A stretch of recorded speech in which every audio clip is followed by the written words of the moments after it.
Bismillahirrahmanirrahim. Hello everyone, this is Syed Malik, and in this video we are going to solve eighth problem of final accounts with adjustments, intermediate first year accountancy. Now let us begin with our problem. Prepare final account from the following trial balance of Mamaji Traders for the year ended 31st 12 2018. So immediately after reading this, we'll draw the format of our trading and profit and loss account and balance sheet. Let us begin with the format of trading account. Trading and profit and loss account of Mrs मामाजी traders. इधर first line में business का नाम आना, that is mandatory, and if you making an account it is compulsory to write dr and cr on both the sides. So after this we will directly begin with our adjustments. Trading account trial balance को हम skip करके will directly move towards adjustment part.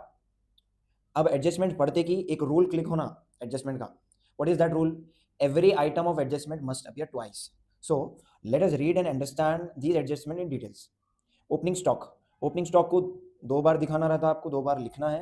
पहली बार profit and loss account credit side लिखना रहेगा, and for the second time we need to write closing stock on the asset side in the balance sheet.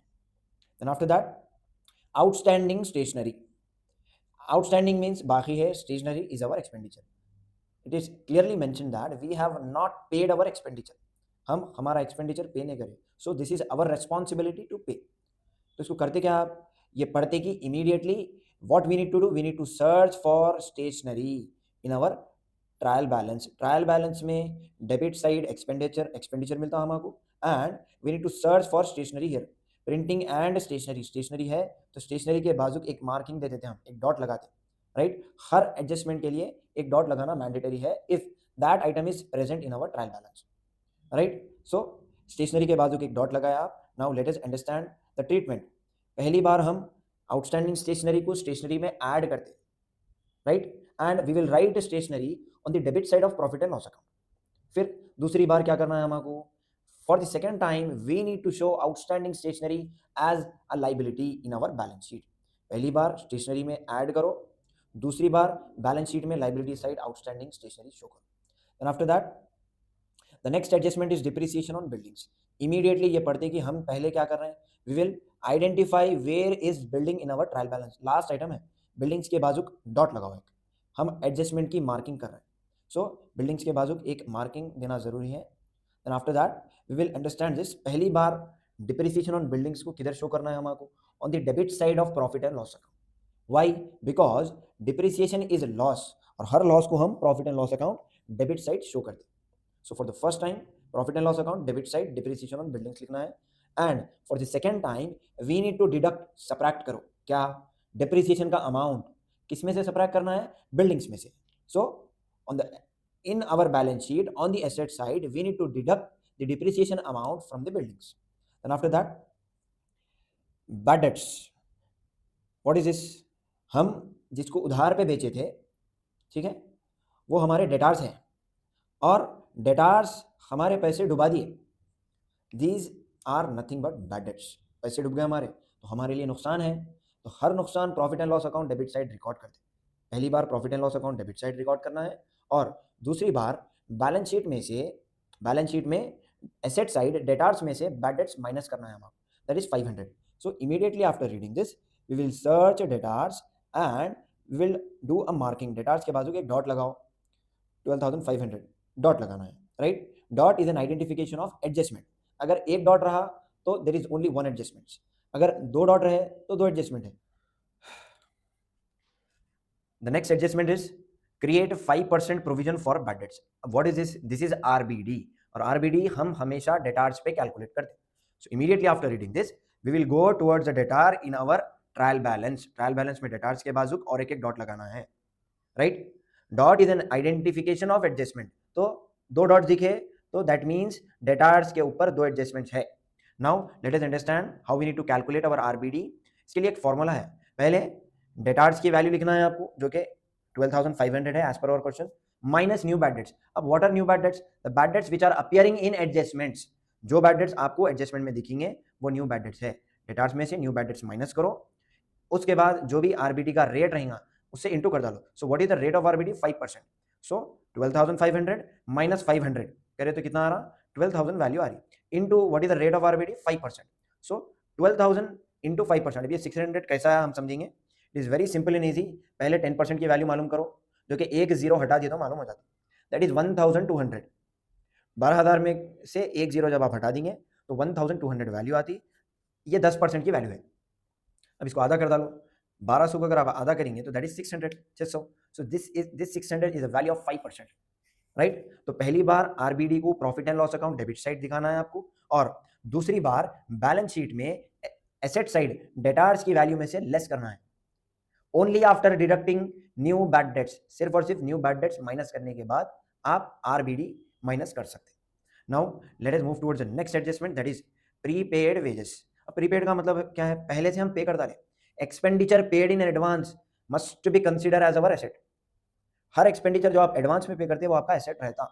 So for the first time हमको क्या करना है, prepaid wages को wages में से deduct करना है, and we will write wages on the debit side of trading account.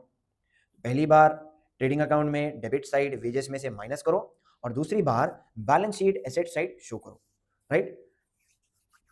Now let us move towards the last adjustment, that is interest on drawings. Interest on drawings is nothing but our gain, ये हमारी income है। हम drawings जो owner withdraw कर रहा business में, owner जो business में से विड्रॉ कर रहा, जो ले लेके जा रहा ना, उसके ऊपर हम चार्ज करते हैं। We are charging to the withdrawal by the owner. So this is nothing but our gain, हमारे लिए ये एक गेन है। सो पहली बार profit and loss account credit side interest on drawings show करना है आपको, और दूसरी बार बैलेंस शीट में लाइबिलिटी साइड कैपिटल की वैल्यू में से सब्ट्रैक्ट करना है, डिडक्ट करना है, right. So immediately after reading this we will do a marking. हम ये पढ़े बार डॉट किस पे लगाते हैं, कैपिटल में से, because this adjustment is related to capital. So we will search where is capital in our trial balance, और कैपिटल के बाजू हम एक डॉट लगाते हैं। रिमेंबर, इंटरेस्ट ऑन ड्रॉइंग्स का डॉट आप ड्रॉइंग्स पे नहीं लगा सकते, because drawings and interest on drawings these both are adjustment of capital. Now let us begin with our question. अब क्वेश्चन में हमको बनाना है फाइनल अकाउंट, ठीक है। So we will see what is the format. हाँ, trading and profit and loss account. अब हम ट्रेडिंग अकाउंट बना रहे हैं। First account is trading account. Trading account का पहला आइटम क्रेडिट साइड का सेल्स रहता, और दूसरा आइटम रहता closing stock. Always remember, trading account credit side सिर्फ दो आइटम्स हम लिखते हैं। First one is sales and second one is closing stock. अब सेल्स इज अवर इनकम।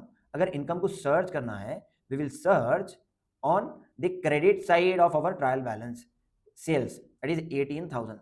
और सेल्स लिखने से पहले सेल्स रिटर्न है क्या, देखो, we will find sales return always on the debit side.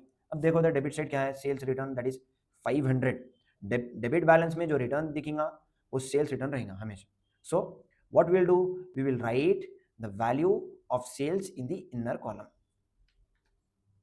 that is 18,000, and from this 18,000 we need to subtract sales return, that is 500.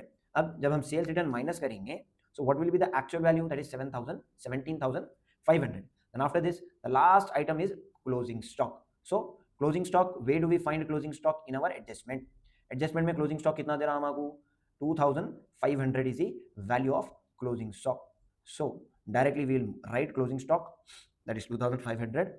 after this we will move towards the debit side of trading account. trading account में debit side 3 permanent items रहते.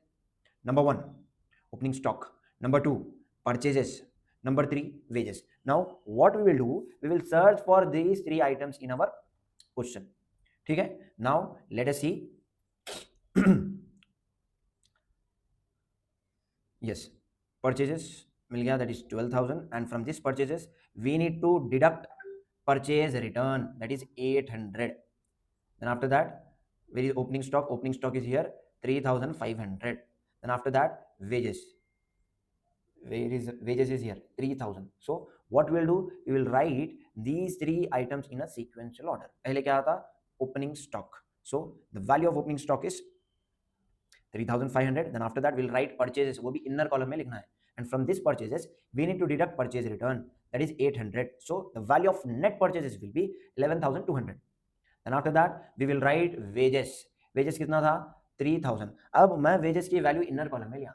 Y? Because we have a dot beside wages. Wages के बाद हम dot लगाए थे. And let us see what is that. Dot दिखते कि हमको एडजस्टमेंट में आना है और वेरीफाई करना है. That is prepaid wages. अब प्रीपेड हम हमेशा लेस करते और आउटस्टैंडिंग हम हमेशा ऐड करते. So directly we will less prepaid wages from the wages. That is 500. So wages की वैल्यू आउटर कॉलम में कितनी लिखना है? 2500. Then after this we will search for all the expenses which are related to trading account. Trading account से related जितने भी expenses है हम सर्च करेंगे. अब सवाल ये उठता है ट्रेडिंग अकाउंट में हम लिखते क्या? All the expenses which are related to factory and all the expenses which are related to goods. Goods का हर खर्चा ट्रेडिंग अकाउंट में आना है व्हेन दे आर परचेज. ठीक है. और फैक्ट्री का हर खर्चा ट्रेडिंग अकाउंट में आना है. So let us see carriage inward. ये पहला एक्सपेंडिचर मिला हमको जो ट्रेडिंग अकाउंट से रिलेटेड है. Then after that done. There is only one item. सिर्फ एक ही आइटम है जो ट्रेडिंग अकाउंट से रिलेट हो रहा. So that is carriage inward. It is nothing but expenditure made on goods. So we will write carriage inward that is 700. Then after that we will find gross profit. Gross profit मालूम करने के लिए we will do the total. Debit side और credit side का total करो. कौन सा total ज्यादा है? देखो जो टोटल ज्यादा रहेगा वो हम दोनों तरफ लिख लेते. Right. So the total of credit side is more, इसलिए हम लिख रहे हैं 20,000 क्रेडिट साइड पे लिखे और जो टोटल ज्यादा रहता वो हम डेबिट साइड पे लिखते. That is 20,000. And from this 20,000 we need to subtract the total of debit side. तो हमारे क्या था? Gross profit. So the value of gross profit carried down is 2,100. अब कैरिड डाउन लिखे तो ब्रॉट डाउन करना ये हमारी रिस्पॉन्सिबिलिटी है. सो immediately the gross profit will jump from the debit side and move towards the credit side below the total. So immediately after this profit and loss account will begin. gross profit brought down लिखते कि profit and loss account शुरू हो जाता. So let us see is there any income which is related to profit and loss account. So income ढूंढना है बोले तो हमको क्रेडिट बैलेंस में चेक करना पड़ता. let us see dividend is first income. ये पहली इनकम है. then after that discount ये दूसरी इनकम है. Then directly we will move towards the credit side of profit and loss account and we will write dividend that is 500. and after that we will write discount. Now let us move towards our adjustment and verify is there any income present in our adjustment which is related to profit and loss account. income adjustment में हम search कर रहे हैं. ठीक है. so there is one income which is in our adjustment and that is interest on drawings. ठीक है. तो इंटरेस्ट ऑन ड्रॉइंग्स को पहली बार profit and loss account credit side में लिखते बोल के मैं पहले समझा दिया था. So what we have to do, we have to move towards the credit side of profit and loss account and will write interest on drawings. अब ये 120 आया किधर से? In our question the drawings is ₹2,000 and rate of drawings is 6%. अब 2,000 का 6% कैसा निकालना है हमको? It is very simple. आप अगर एक जीरो एलिमिनेट करें तो 10% की वैल्यू आती. ठीक है. दो जीरोस एलिमिनेट करें तो 1% की वैल्यू आती. So if you eliminate 2 zeros from 2000 the value of 1% will be 20. ठीक है. एंड 26 120. ठीक है. So we are getting 120 by this calculation. Now from this we have completed all the credit items of our profit and loss account. Now let us move towards the debit side of profit and loss account. और profit and loss account में debit side सिर्फ पहला expenditure, सिर्फ एक expenditure लिखना है आपको पहला, that is salaries. जैसा ट्रेडिंग अकाउंट में 3 परमानेंट एक्सपेंडिचर्स थे, similarly profit and loss account में एक परमानेंट एक्सपेंडिचर रहता, that is salaries. अब let us look for salaries in our question. Expenditure बोले तो डेबिट बैलेंस में सर्च करना है. Now yes salaries that is 2,300. Now what we will do, we will move towards debit side of profit and loss account and we will write to salaries that is 2,300. अब आपको debit side क्या लिखना है salaries के बाद? All the expenditures which we have not considered in trading account. Trading account में जो expenditures को आप नहीं लिए थे उसको प्रॉफिट एंड लॉस अकाउंट में लेना है. The expenses which are not related to goods and factory are considered in debit side of profit and loss account. So let us see. Legal expenses number 1, bad debts number 2, carriage outward दिखते कि profit and loss account में लिखना है, this is number 3. Number 4 printing and stationery, number 5 discount, number 6 insurance. So 6 expenditures are related to profit and loss account in our trial balance. तो ये 6 के 6 expenditures को हम profit and loss account debit side लिख देंगे. सो the first item after salaries is legal expenses, that is 1200. And after this bad debts. अब ये old bad debts है. अब ओल्ड बैड डेट्स बोलते हैं किसको? The bad debts which are appearing in trial balance are old bad debts. अब इसको मैं इनर कॉलम में क्यों लिया? Because I am adding new bad debts to the value of old bad debts, and the value of new bad debts are 500 as per our adjustments. ठीक है, अब इन दोनों को ऐड करें तो the total value of bad debts will be 1500, and after this we will write carriage outward, that is 700. then printing and stationery. अब printing and stationery पे dot है. so what is this dot as per adjustment? The dot is outstanding stationery. Outstanding हम हमेशा add करते. So the value of printing and stationery will be 1400. And after that we will write discount 750. And after that insurance 1400. And after that we will write new RBD. अब let us see, new RBD is the item which appear in our adjustment. ठीक है, adjustment में देखो, adjustment में क्या दिख रहा? Provision for bad and doubtful debts 5%. अब RBD must be calculated on debtors. Percentage दिया तो डेटार्स पे कैलकुलेट करना है. The value of debtors is 12,500. So अब हमको क्या करना है? Let us see. एक फॉर्मूला है इसका. What is that formula? Debtors minus new bad debts 12,500 minus 500 is equals to 12,000. अब इनटू रेट ऑफ आरबीडी ये 12,000 पे करना है. सो the value is 600. Then after that we have complete. There is one item, that is depreciation on buildings. अब depreciation किस पे हो रहा? buildings पे हो रहा. What is the value of buildings? 6,000 is the value of buildings. 6,000 का 10% मालूम करना है हमको. So एक जीरो कट कर डालो. The 10% of 6,000 will be 600. Now everything is done. हर चीज हम कर लिए. अब हमको क्या करना है? We will find the net profit और नेट लॉस. ये फाइनल रिजल्ट है फाइनल अकाउंट का. तो उसके लिए हम क्या करते हैं? We have to do the total. Debit side का भी टोटल करो और क्रेडिट साइड का भी टोटल करो. So as per our question, right, debit side total is more than the credit side. अब हम क्या करते हैं? जो टोटल ज्यादा है वो दोनों साइड्स में लिख देते हैं. So the total is 10,450 and 10,450. From this 10,450 we need to deduct the value of credit side. मैं क्या बोला? जो टोटल ज्यादा है दोनों तरफ लिख दो. ठीक है, अब क्रेडिट साइड कम है तो हम इधर ही लिखते हैं. क्रेडिट साइड कितना कम है वो मालूम करने के लिए 10,450 में से क्रेडिट साइड का टोटल सब्ट्रैक्ट करना है हमें. सो the value of net loss will be 6,930 and this net loss must be transferred to capital account in our balance. Now immediately after writing net loss we will begin with the balance sheet liability side, and the first item of liability is capital. तो capital हमारे question में capital credit side मिलता. सो that is 40,000. अब capital के कितने adjustment है देख लेंगे. First one is net loss, and after that we have interest on drawings, and after that we have drawings. ये जो drawings दिख रहा ना, this is also an adjustment of capital. So what we have to do? We will write the value of capital in inner column.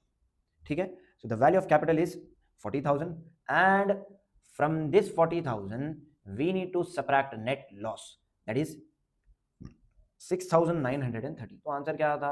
33,070. and from this 33,070 we are subtracting drawings, that is 2,000. So the net capital will be 31,070, and from this we need to subtract interest on drawings, that is 120. So the final value of capital will be 30,950. अब capital is done. Now we will search for all the liabilities in our question.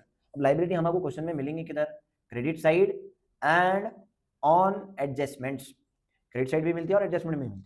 Late us see what are the various liabilities. Outstanding rent ये पहली liability है. Creditors ये दूसरी liability है. And after that outstanding stationery ये तीसरी liability है. And everything is done. We have find 3 liabilities. ठीक है, 2 हमको ट्रायल बैलेंस में से मिले और एक एडजस्टमेंट में से. So directly we will write outstanding rent, that is 500. ये ट्रायल बैलेंस में था. Every credit item is an income, if not it must be a liability. So ये आउटस्टैंडिंग रेंट क्या है? लाइबिलिटी है. Then after that creditors 5,250. The last liability is outstanding stationery, that is 600. Immediately after this we will move towards the asset. अब asset ढूंढना है हमको. सो किधर ढूंढते हैं हम एसेट्स को? Debit side in our question. देखो क्या है ये. हाँ, the first one is cash at bank, cash in hand. Then after that investment, trademark 4 हो गए, एंड डेटार्स 5 एसेट्स हो गए. बिल्डिंग्स 6 एसेट्स हमको ट्रायल बैलेंस में डेबिट साइड मिले. Right. So the first asset is cash at bank 2,000, cash in hand 1,000, investment 7,500, then trademark 7,000. now the next asset is debtors. अब debtors पे 2 adjustments है, तो हम क्या करते हैं? debtors की वैल्यू को इनर कॉलम में लिखते हैं, that is 12,500. And from this 12,500 we need to subtract new bad debts जो कि 500 है. सो जब हम 500 माइनस करेंगे तो value of debtors will be 12,000. और ये 12,000 में से हमको आरबीडी सबट्रैक्ट करना है, that is 600. So the value of debtors will be 11,400. now after this let us see the next asset. हमारा next asset क्वेश्चन के हिसाब से क्या है देखेंगे हम. after debtors we have buildings. ठीक है, और buildings के बाद है prepaid insurance, prepaid wages, then after that closing stock. so let us write the value of buildings in the inner column because we have depreciation, इसीलिए हम इसको inner column में लिखे. डॉट है बिल्डिंग्स के बाजू. तो अब क्या करना है हमको? बिल्डिंग्स की वैल्यू कम करना है. Less depreciation, that is 10%, 600. तो 5,400 will be the net value of buildings. And we have prepaid wages. ठीक है, expenditure paid in advance must be consider as our asset. The last adjustment, the last asset in our adjustment is closing stock. So the value of closing stock is 2,500. जब आप assets और liabilities का total करेंगे तो you will get the answer 37,300. right, 37,300 on both the sides. From this we have completed the 8th problem of final account. In the next video you're going to cover the next problem. Till then stay connected with Ranks, the Institute of Commerce.